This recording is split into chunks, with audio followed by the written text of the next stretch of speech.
Bonjour, on est de retour encore à ISO. Je vais vous tenir un petit peu informé de l'état d'avancement des fouilles. On est sur la fin, il nous reste qu'un jour, c'est demain. Et là, on est sur le fond du fond, à savoir qu'on est arrivé sur la roche partout. On cherchait à comprendre les phases un peu anciennes et antérieures à notre logis.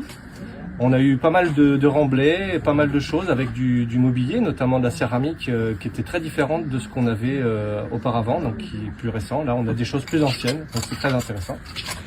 Et donc là, le travail des fouilleurs, c'est d'aller gratter la roche pour la faire apparaître au mieux. C'est un travail un peu ingrat, difficile, mais ce sera satisfaisant d'avoir terminé tout ça. Donc là, on le voit dans la cour.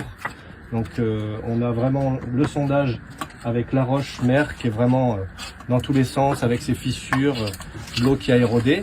Et là, on va voir aussi, si vous voulez, eh bien, on voit également à l'intérieur du logis. Pareil, on a toute cette roche qui est retravaillée. Parfois, elle n'est pas trop retravaillée, mais ça fait des replats. On suppose que y a des endroits où ça fait des ancrages pour des poteaux, mais aussi pour des poutres horizontales, pour des planchers.